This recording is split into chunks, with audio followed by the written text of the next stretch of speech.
Welcome to this Portfolio Review Explainer.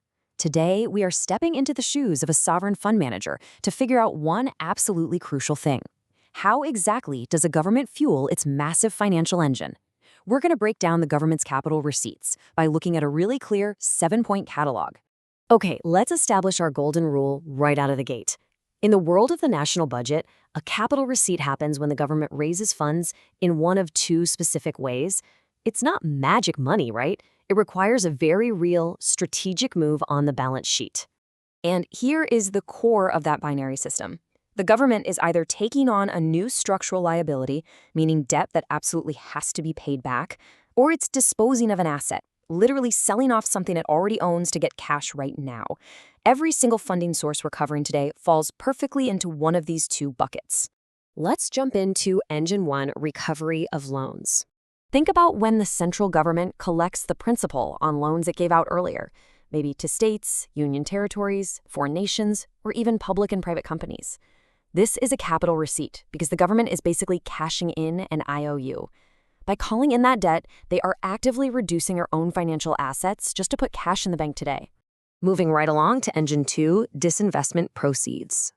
This is when the government decides to sell off its shares in state-owned public sector enterprises to private hands. They're taking a long-term sovereign ownership asset and converting it into immediate working capital.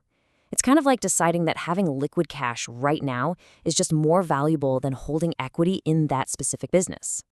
Now let's look at the other side of the ledger with Engine 3, market loans.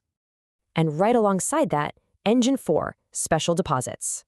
It's actually super interesting to contrast these two massive borrowing engines. Market loans are funds floated directly to the public out in the open money and capital markets. Special deposits, on the other hand, are parked directly in the government treasury by non-government institutions. Think provident funds, gratuity funds, or financial giants like LIC. Both of these are aggressively increasing the government's structural liabilities, but they are tapping into totally different liquidity pools. Up next on our dashboard is Engine 5, small savings. These are your everyday retail deposits. We're talking about the money gathered through post office savings accounts, recurring deposits, national savings certificates, and Indira Vikas Patras. Individually, sure, they might seem small, but when you aggregate all of those together across the country, it creates a colossal pool of borrowed capital that the government is fully on the hook to pay back with interest.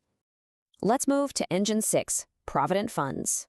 This engine relies heavily on steady, long-term retirement savings. By capturing constant inflows under state and public provident funds, or PPF, the government secures really reliable working capital today. But it strictly means they are actively piling up future debts to citizens who will eventually retire and need that money back. And finally, Engine 7, external assistance.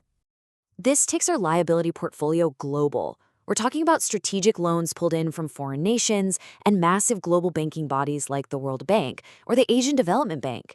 It's a crucial lever for funding big developmental projects, for sure, but it carries immense macroeconomic weight because it exposes the national portfolio to international debt obligations. To wrap up this explainer, I want you to think about this from the perspective of a key stakeholder in the national economy. The government relies entirely on these 7 funding engines to keep everything running.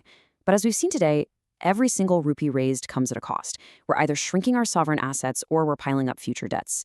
So how will this delicate, ongoing balance of liquidating what we own versus borrowing against our future shape our macroeconomic health in the decades to come? It's the ultimate portfolio management challenge, and honestly, it affects every single one of us.